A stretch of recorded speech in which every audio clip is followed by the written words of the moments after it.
Good morning all of you. हमारे YouTube channel geography junction पे आपका हार्दिक स्वागत है। आज हम बात करेंगे मुख्य रूप से कि जो भूकंप है उसका जो मापन करने के कौन कौन से जो उपकरण है या भूकंप का कौन कौन सी अपन स्केल के माध्यम से अपन मापन करते हैं। तो भूकंप मापने भी कुछ उपकरण काम में लिए जाते हैं, यह अपन बात करेंगे जो भूकंप मापने के उपकरणों के बारे में तथा भूकंप आने की जो संभावना होती है, जो भविष्यवाणी होती है कि भूकंप आने वाला है, तो उसकी भविष्यवाणी कौन कौन से जो कारणों से अपन को पता लगेगी कि अब भूकंप आने वाला है। यानी समय से पूर्व, भूकंप आने से पूर्व कौन सी अपन को वस्तुओं में परिवर्तन होगा, कौन सी भौतिक हलचल होगी जिनसे अपन को पता चलेगा कि भूकंप आने वाला है। तो अपन बात करते हैं सबसे पहले मुख्य रूप से कि जो भूकंपीय स्केल होती हैं उनके बारे में। तो भूकंपीय स्केल के बारे में कि भूकंप स्केल व भविष्यवाणी। तो रिएक्टर स्केल एक होती है, रिएक्टर स्केल एक होती है, मर्केली स्केल और एक होती है रॉस-फेरल स्केल, रॉसी-फेरल स्केल। मुख्य रूप से अपन तीन स्केलों के बारे में बात करेंगे। जो सबसे प्रमुख है वो आपकी रिएक्टर स्केल है, ये ध्यान रखना आपको, ठीक है। बाकी वाली दो के नाम आपको मैं बता दूंगा। जैसे रिएक्टर स्केल है, भूकंप की तीव्रता मापता है। इससे क्या मापते हैं? भूकंप की तीव्रता के 5.6 का आयाक, 4 पॉइंट का आयाक, 2.4 का आयाक, इस प्रकार से अपन भूकंप की क्या मानते हैं? तीव्रता मापते हैं। इससे यह स्केल भूकंप उत्पत्ति केंद्र से, भूकंप की जहां पर उत्पत्ति केंद्र है वहां से केंद्र से उत्सर्जित ऊर्जा तथा शक्ति का सहसंबंध बताती है। यानी भूकंप के जो केंद्र है वहां पर जो कितनी शक्ति है या वहां पर कितनी ऊर्जा है, उन दोनों की शक्ति और ऊर्जा के जो सहसंबंध होता है उनको बताने का काम करती है रिएक्टर स्केल। जैसे इस रिएक्टर स्केल की खोज एक अमेरिका के भूगोलविद हुए हैं जिनका नाम है, आपको नाम से ही पता है, इन स्केल के नाम से इनका नामकरण रखा गया है, चार्ल्स फ्रांसिस रिएक्टर। ऐसे नहीं सर ये फ्रांसिस आ गए तो फ्रांस देश का है, फ्रांसिस नहीं है, ये अमेरिका देश का ही है। इसका नाम है चार्ल्स फ्रांसिस रिएक्टर और इसके नाम के आधार पर ही इसने अपनी स्केल का नाम क्या रख दिया? Richter scale. जैसे इसने किया था 1935 में। आपके रिएक्टर स्केल की खोज कब हुई थी? 1935 में अमेरिका का था चार्ल्स फ्रांसिस रिएक्टर। यह एक गणितीय मापक है। यह एक गणितीय मापक जिस प्रकार से जैसे अपन पॉइंटों में दर्शाते 5.6, 4.4, तो इस प्रकार ये गणित के शब्दों का अंकन करता था। तो इसको अपन क्या कहते हैं? गणितीय मापक कहते हैं। जिसकी तीव्रता यानी इस स्केल के ऊपर कितने पॉइंट लगे हुए थे? इस स्केल के ऊपर 0 से लेकर 9 पॉइंट लगे हुए थे। तो यह जो अंक थे ये 0 से लेकर 9 अंकों के रूप में, जैसे ये कोई स्केल है, यहां पर 0 से शुरू होता था, फिर 1 2 3 4 5 6 7 8 9, यानी ये 9 तक होते थे। कहां तक होते थे? 0 से शुरू होकर 9 तक होते थे अंक। फिर अपन बात करते हैं प्रत्येक 2 अंक के मध्य 10 उपसंख्या होती थी। जैसे अपन बात करते हैं, ये जैसे एक उप अंक मान लिया मैंने, ये 8 है, यहां पर 8 और 9 ये 2 मुख्य अंक है। इनके बीच में छोटे छोटे आपको 10 भाग मिलेंगे। कितने भाग मिलेंगे? 10 उपसंख्या। जैसे 1 2 3 4, इस प्रकार से आपको 10 मिलेंगे। इस प्रकार से ये जो उपसंख्या होती है 1 और 2 अंकों के मध्य जो उपसंख्या होगी वो लगभग कितनी होगी? 10 होगी। ये 10 ये ऊर्जा को बताती है। जैसे अपन बात करते हैं किसी भी भूकंप के परिणाम में एक ही अंक की वृद्धि पर, जैसे अपन बात करते हैं ना कि जो भूकंप आया आपके 5.4 का, ठीक है।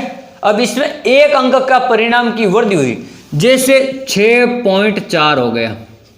ये एक अंक यानी एक पॉइंट की वृद्धि हुई 5.4 से 6.4। तो ये जो एक की जो वृद्धि होती है ना, ये एक अंक की वृद्धि लगभग भूकंप की ऊर्जा को 32 गुना वृद्धि को बताती है। यानी जो 5 में जितनी वृद्धि थी ऊर्जा, जितनी ऊर्जा से भूकंप आया था उसका 32 गुना 6.4 का आया। अपन कहते हैं क्या, एक तो बड़ा अभिसंग 5.6 का पिछली बार आया, आपकी 6.4 का आया, और वो 5.1 का था, उससे लगभग 32 गुना ज्यादा भयंकर तूफान आया, भूकंप आया। तो ये उसकी जो क्षमता है 32 गुना वृद्धि को दर्शाती है। 0.1 ये एक दर्शाती है। तथा किसी भी भूकंप का तीव्रता किसी भी भूकंप का परिणाम एक निश्चित संख्या होती है। कोई भी एक निश्चित संख्या जैसे 5.4, 4.4, 9.4, 8.4, 7.4, ये एक निश्चित संख्या होगी क्योंकि उसको अपन स्केल के ऊपर माप रहे हैं। तो एक निश्चित हो गया ना, स्केल तो एक निश्चित है, 0 से 9 अंक ही बताएगी और वो बताएगी किसको, भूकंप को बताएगी। इसलिए इन संख्या को अपन क्या कहते हैं, एक निश्चित स्केल के ऊपर भूकंप की तीव्रता का मापन करते हैं, वो एक निश्चित संख्या होगी।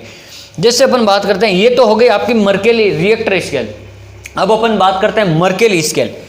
मर्केली स्केल में इसका लगभग 1902 में बनी थी और मापक होता है इसका गुणात्मक। देखो इसका मापक था आपका गणितीय, ये आपको गुणात्मक यानी जो ऊर्जा की वहां पर जैसे जन धन हानि को बताएगी, तो ये गुणात्मक मापन है।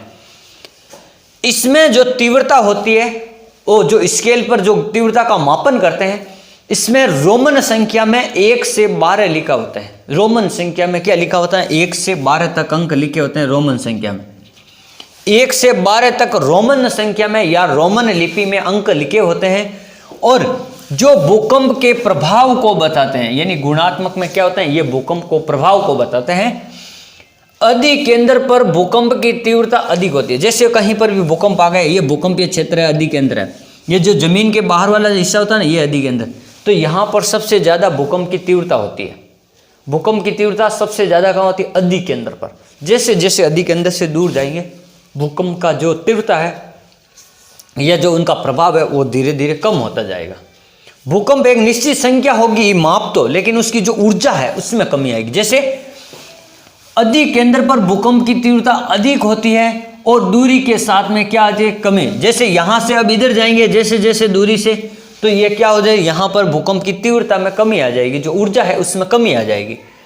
जबकि भूकंप का जो परिणाम है सभी जगह पर एक होता है। यहां पर भी जो लगभग एक समान होगा, यहां पर भी एक समान होगा, यहां पर भी एक समान होगा। जो भूकंप का जो परिणाम है वो तो सभी जगह सभी जगह एक सा होगा, लेकिन भूकंप का जो मान होता है, जो भूकंप, वो भी एक निश्चित संख्या। लेकिन जब भूकंप का जो ये अपन तीव्रता की बात करते हैं, ये अधिक ज्यादा, तो इसकी जो वर्दी है वो कहीं पर अधिक ज्यादा होती, यानी उसका जो परिणाम है वो आपको कहीं कहीं पर कम मिलेगा, कहीं पर अधिक मिलेगा।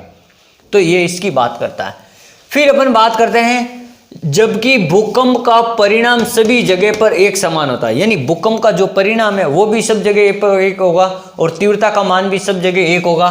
तो कम क्या होगा, तो कम क्या होगा, भूकंप की तीव्रता यहां पर अधिक नुकसान पहुंचाएगी, यहां पर कम पहुंचाएगी। यानी तीव्रता है जो दूर जाएंगे तो उसका नुकसान थोड़ा कम हो जाएगा, ये आपको ध्यान रखना।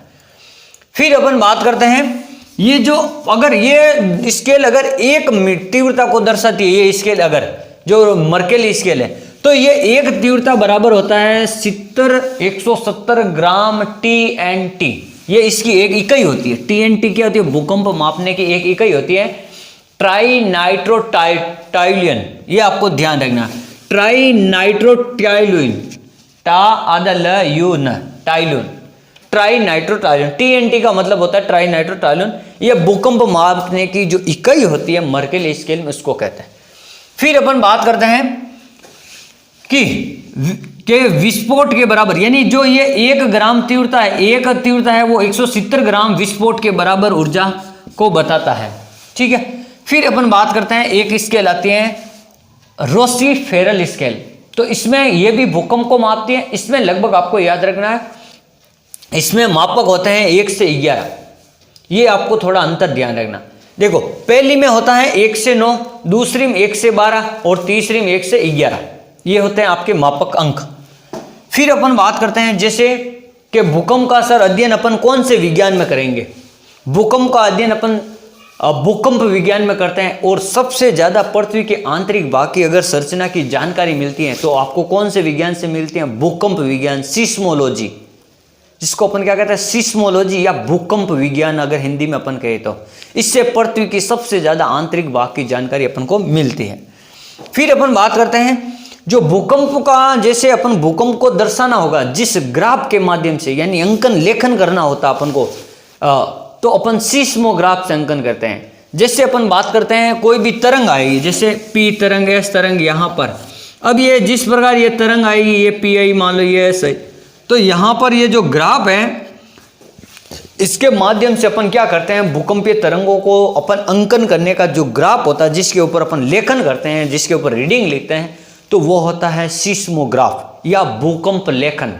क्या कहते हैं, सिस्मोग्राफ या भूकंप लेखन यंत्र कहते हैं, जहां अपन भूकंप की तीव्रता को अपन क्या करते हैं, लिखते हैं।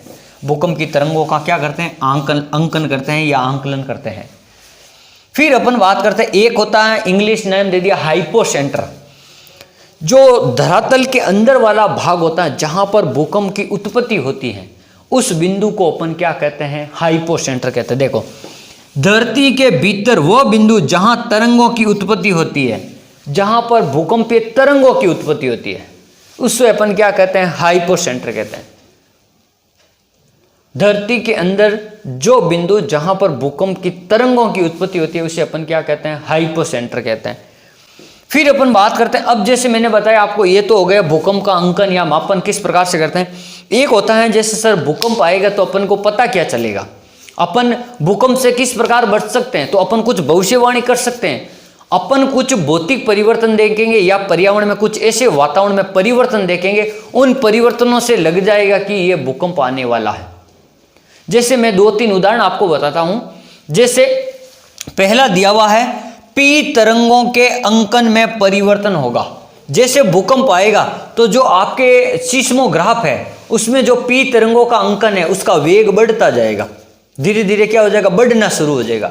तो आपको पता लग जाएगा कि भूकंप आने वाला है, कोई भयंकर भूकंप आने वाला। पी तरंगों के वेग में हमेशा परिवर्तन होता रहेगा या वेग में वृद्धि होती रहेगी। उस समय आपको पता लग जाना चाहिए कि अब भूकंप आने वाला है 1-2 दिन में या अभी समय में। तो वो आपको क्या कर सकते हैं, आप भविष्यवाणी करके जन धन माल को बचा सकते हैं। फिर अपन बात करते हैं दूसरा, कहीं भूमि पर गुंबदाकार फूल नुमा बन जाए। जैसे कोई भूमि है, जैसे मैं यहाँ बता दूं, कहीं पर भूमि इस प्रकार गुंबद के आकार की हो गई ये, तो इस प्रकार जो भूमि का ऊपर उड़ जाना कहीं पर, तो ये आपको लगना चाहिए कि भूकंप आने वाला। क्योंकि जब पृथ्वी की जो तरंगे होती है, पृथ्वी के अंदर भूकंप की तरंगे या जो पृथ्वी का अंतर्जात बल होता है, वो जब अंतर्जात बल जब अधिक लगेगा तो वो क्या करेगा, इस पृथ्वी के भाग को ऊपर एकदम गुब्बारे की तरह, या अपन कह सकते हैं गुंबदाकार रूप में उसको ऊपर उठा देगा। तो जो गुंबदाकार रूप में ऊपर उड़ जाएगा कहीं पर धरातल, तो अपन को पता चल जाना चाहिए अब भूकंप आने वाला।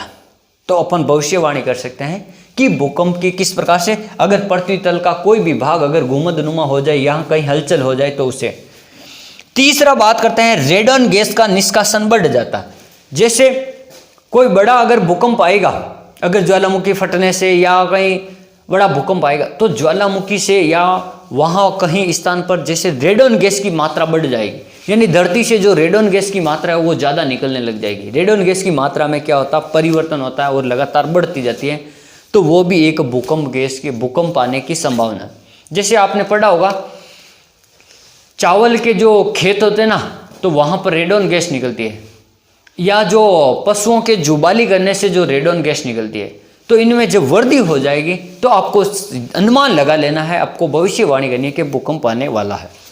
चौथी अपन बात करते हैं, जो जानवर होते हैं, जो पशुओं के आचरण में कुछ परिवर्तन हो जाता है। जैसे अगर कोई भी घटना की संभावना होती है तो पशुओं को अपन से भी पहले जानकारी प्राप्त हो जाती है, ये ध्यान रखें। अब अपन तो जैसे मशीनों के द्वारा पता लगा लेते हैं, लेकिन पशुओं को उनके हलचल से, उनके शरीर में जो प्रक्रिया होती है उनसे उनको पता लग जाता है, या प्रकृति को वो इतने अच्छे से जान जाते हैं कि अब हलचल होने वाली है, अब घटना होने वाली है, चाहे कोई भी घटना हो। तो पशु हमारे से भी ज़्यादा सतर्क है। हम तो मशीनों का कृत्रिम रूप से अपन सतर्क हैं, लेकिन पशु प्राकृतिक रूप से प्रकृति में उनके द्वारा, जैसे कोई बिल के अंदर जैसे सांप है, नेवला है, या जो बिल के अंदर रहने वाले जो जीव जंतु होते हैं, वो क्या करेंगे, जब भूकंप आएगा उससे पहले उनको पता चल जाएगा कि जमीन में कंपन होने वाला, वो वहां से बिल से बाहर निकल जाएंगे और वो अलग प्रकार से अपने जो व्यवहार में परिवर्तन करने लग जाएंगे, या दौड़ने लग जाएंगे, उछलने लग जाएंगे, कूदने लग जाएंगे, या एक स्थान से दूसरे स्थान पर भागने लग जाएंगे। यानी उनमें कुछ परिवर्तन हो जाएगा, उनमें कुछ अलग प्रकार का। तो इस प्रकार जो परिवर्तन होता है उसको अपन क्या कहते हैं कि अब भूकंप आने वाला है। तो अपन पशुओं के जो परिवर्तन से भी अपन पता लगा सकते हैं कि भूकंप आने वाला है। तो आज हमने पढ़ा मुख्य रूप से रिएक्टर स्केल के बारे में, मर्केल स्केल के बारे में और फर्स्ट फेरल स्केल के बारे में। फिर मैंने आपको बताया सिस्मोग्राफ क्या होता है, सिस्मोलॉजी क्या होता है, फिर मैंने आपको बताया हाइपोसेंटर क्या होता है, फिर मैंने आपको बताया भविष्यवाणी करने के मुख्य भूकंप आने के जो सबसे पहले जो कारण कौन कौन से भूकंप का पता किससे लगेगा। एक तो रेडॉन गैस से निकलने से, एक पशुओं के जो आचरण करने से या जानवरों के आचरण करने से, और दूसरा भूमि का गोमदाकार हो जाने से, और चौथा मैंने बताया था आपको पी तरंगों का जो वेग है वो लगातार बढ़ जाएगा। इस प्रकार से अपन भूकंप की भविष्यवाणी कर सकते हैं जब ये हलचल होती है तो। Thank you.